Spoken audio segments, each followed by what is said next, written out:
Saludos, aquí estamos nuevamente para continuar con el desarrollo que inicié la vez pasada sobre la apologética y para qué me sirve. Antes de empezar vamos a ponernos en la presencia de Dios en el nombre del Padre, del Hijo y del Espíritu Santo.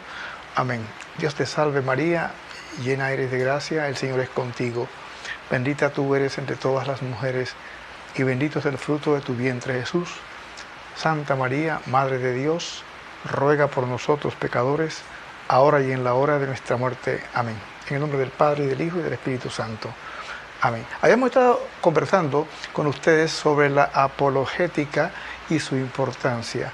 La palabra apologética, como lo estuve comentando, a veces despierta inquietudes en el sentido de que puede ser, pues, pelear, discutir. Bueno, si la palabra en sí no la quiere utilizar, no la utilice, pero el concepto existe y el concepto ocurre de día en día. Sobre este tema podemos conversar mucho, bastantes temas, así que si a ustedes les interesa, se entusiasman, yo puedo grabar otros videitos y atender también preguntas que tengan ustedes con respecto a estos interesantísimos temas, que no son asuntos, como decía, ni de discusión ni de pelear, sino que es una materia de respeto, de contestar preguntas, absolver dudas. ¿Quién no las tiene? Y qué maravilla cuando alguien no las puede absolver. Nosotros en la iglesia, especialmente yo, he tenido la oportunidad, pues, por la bendición de Dios, de caminar bastante en esta disciplina, y es sumamente interesante.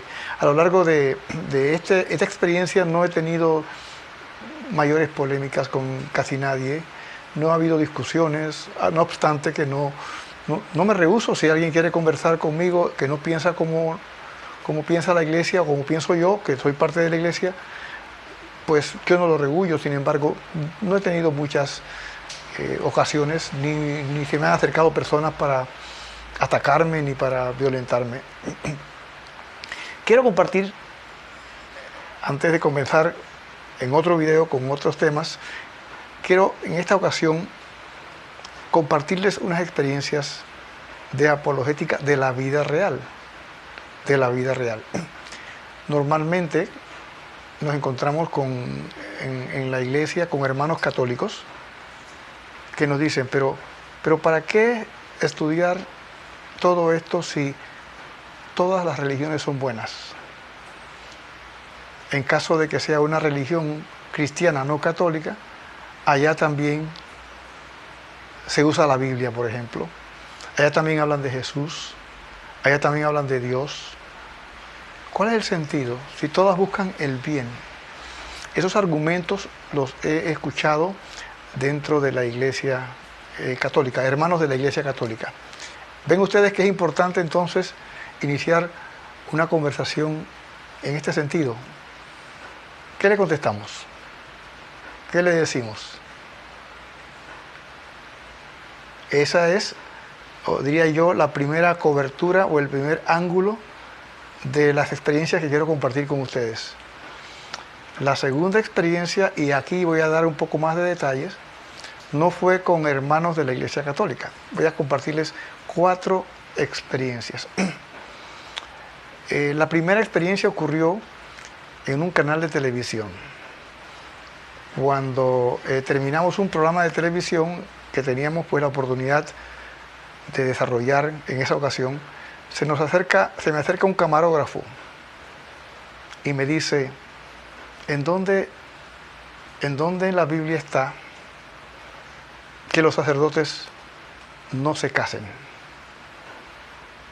Y yo entonces le abrí mi Biblia y le mostré el texto de San Mateo que habla sobre los eunucos. Ustedes ya lo conocen, ¿verdad? Sobre los eunucos, que hay eunucos que nacen así del vientre de la madre, hay eunucos que son hechos tales por los hombres, y hay eunucos que se hacen a sí mismos tales por amor al reino de los cielos. El amigo que no era católico se quedó perplejo y me dijo, yo tengo que llegar a mi casa y verificarlo en mi Biblia. Quiere decir que él había pasado muchas veces por la Biblia y este texto lo había pasado de largo, no le había llamado la atención. Porque también a veces nosotros, los católicos, creemos que nosotros no sabemos de Biblia y que las otras personas sí saben de Biblia, porque las oímos hablar de Biblia y eso está sujeto a verificación. En este caso, por ejemplo, el amigo, por supuesto que cuando llegase a su casa iba a comprobarlo en su misma Biblia, ese texto que yo le estaba dando. Esta es una experiencia. La otra experiencia es muy sencilla. Ustedes saben que los cristianos que no son católicos, ellos no aceptan la intercesión de los santos. Intercesión. Dicen que el único mediador entre Dios y los hombres es Cristo Jesús, y eso es exactamente lo que enseña la Iglesia Católica.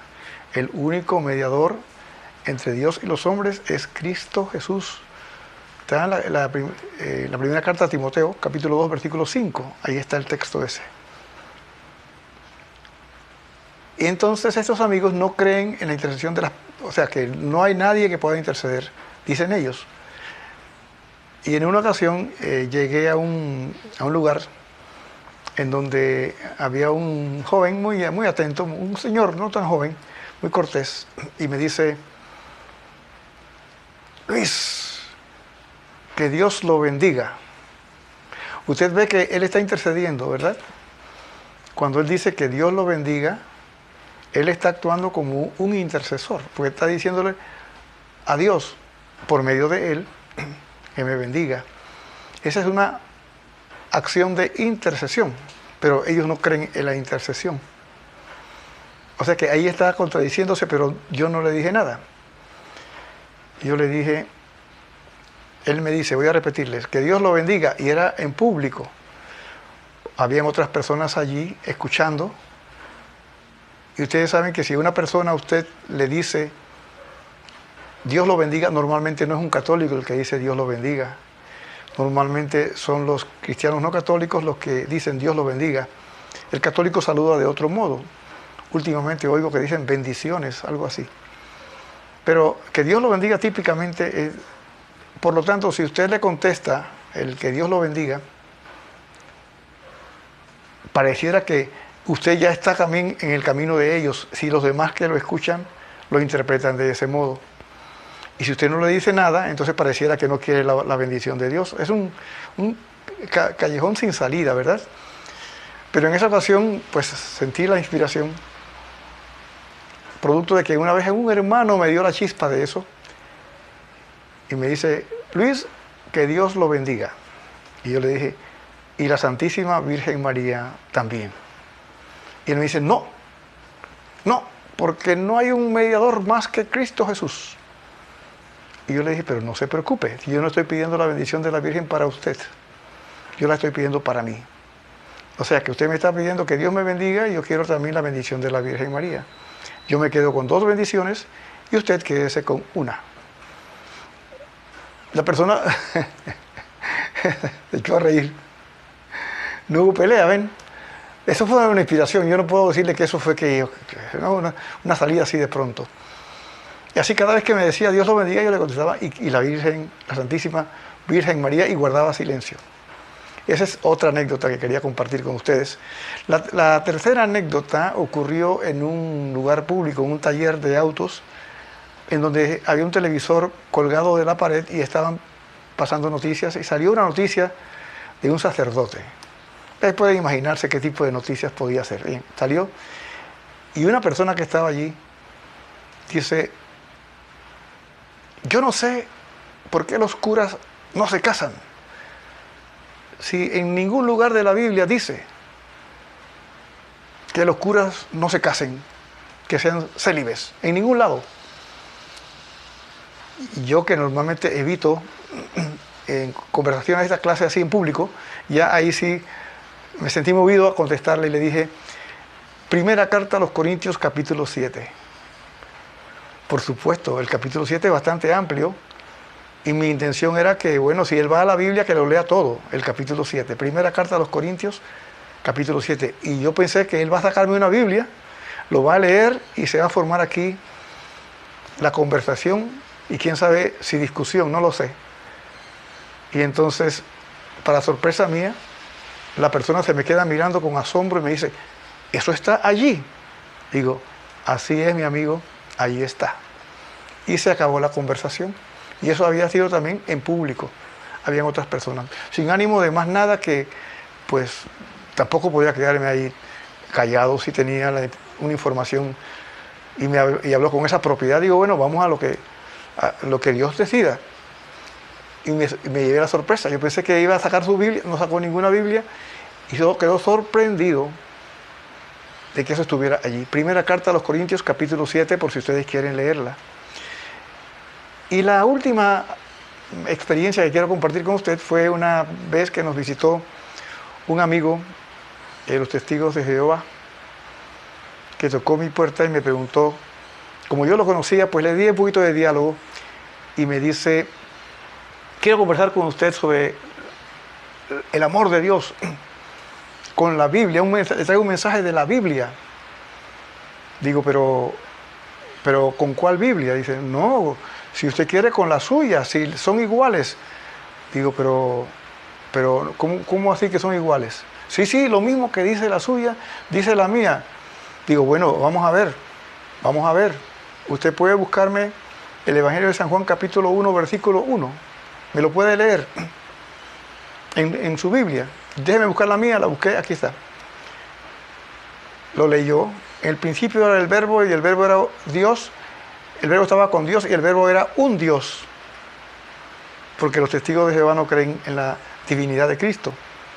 Entonces yo le dije la mía, abrí la mía y le dije, déjeme leerlo según la mía. En el principio estaba el verbo y el verbo estaba con Dios y el verbo era Dios. Fíjese que la suya dice el verbo era un Dios y la mía dice el verbo era Dios con mayúscula, la suya lo dice con minúscula. No son iguales. No son iguales. Además, su Biblia no tiene el libro de Eclesiástico, por ejemplo. ¿Lo tiene? Claro que sí, déjeme ver. Y me muestra, digo, no, ese es Eclesiastés. Yo digo Eclesiástico. El libro de Tobías tampoco lo tiene. A ver. Y me dice, oiga, yo no sabía esto. Yo no sabía que usted tiene unos libros y yo no tengo esos libros. Digo, ¿y usted sabe quién hizo la Biblia? Dice, bueno, la hizo Dios, claro, Dios es el autor. Dios es el autor. Pero ¿quién dijo los libros que forman parte de la Biblia son estos, y estos no? Descartó un montón de libros que usted los lee y dice, pero ¿por qué los descartó? Pero ¿quién o qué institución dijo los libros de la Biblia son estos? 73 libros. La Iglesia Católica en el siglo IV, en el concilio o sínodo de Roma, confirmado en el sínodo de Hipona, cuarto de Cartago y también más adelante, tercero y cuarto de Cartago, lo confirmó y otros concilios más que lo confirmaron en cada uno de esos documentos. Es la Iglesia Católica. Y dice, oiga, yo no sabía esta parte. Bueno, y no hubo una discusión, no hubo una pelea, no profundizamos, no lo vi más, no me visitó más. También escuchamos a veces que nos dicen, Constantino fundó la Iglesia Católica. Entonces el católico normalmente se enfrasca. Y no, debe preguntar. La estrategia es preguntar, ¿por qué dice usted que Constantino fundó la Iglesia Católica? ¿Y cuándo y cómo? Dice, no, en el año 313 fundó la Iglesia Católica. Digo, ¿en qué documento? Dice, el edicto de Milán. Déjeme buscar el edicto de Milán. Está en el internet, usted lo puede encontrar. Aquí dice, el emperador Constantino concede libertad de culto a todas las religiones. ¿En dónde aparece aquí la palabra católica? ¿O en dónde aparece aquí que Constantino fundó una en particular? Aquí lo que dice es que le dio libertad de culto, que ya no estaban proscritas las religiones en el Imperio Romano. Entonces, no se trata de pelear, simplemente de conversar. Y estas preguntas se las pueden hacer a uno también los propios hijos de uno. Un hermano, una hermana, la esposa, si usted es una dama y está casada, pues su esposo. Y qué simpático, qué agradable, si usted tiene la disposición de contestarle. Si no la sabe, porque a veces hay preguntas que exigen una cierta investigación, pues entonces uno la investiga. Aquí hay recursos. Si ustedes se entusiasman y se interesan, ¿verdad? Entonces yo estaría dispuesto a seguir con ustedes, con otros videos, así sencillitos, de conversación, sin ánimos de, sino de eso, de conversar. La doctrina es maravillosa y uno tiene que estar dispuesto a conversar con la persona que sea. Los hombres, los caballeros normalmente preguntan cosas distintas, las damas preguntan otras cosas, los niños también preguntan otras cosas. Pero si uno se encomienda a la Santísima Virgen María, al Sagrado Corazón de Jesús, al Sagrado Corazón de la Virgen María y de San José, Dios le va poniendo las palabras con lo que ya uno sabe para poder aclarar las dudas de los hermanos o de las hermanas. Y eso sin pelear con nadie. No se trata de convencer a nadie. La semilla la planta uno. El fruto o que la semilla se convierta en una plantita, germine y dé fruto, es de Dios. Nosotros solamente somos sembradores. Como decía el padre Flaviano Amatuli, no me pregunten qué pasa con lo que hago, qué frutos he dado, porque lo mío no es mirar los frutos, eso le corresponde a crearlos a Dios. Lo mío es sembrar. Soy sembrador y los frutos y las plantas las hace germinar, crecer y dar frutos Dios nuestro Señor. Que Él nos bendiga a todos. Hasta pronto. Si les interesa, con muchísimo gusto podemos irnos a otro videíto de esta maravillosa materia que se llama apologética, siempre al servicio de la Santísima Virgen María. Hasta pronto.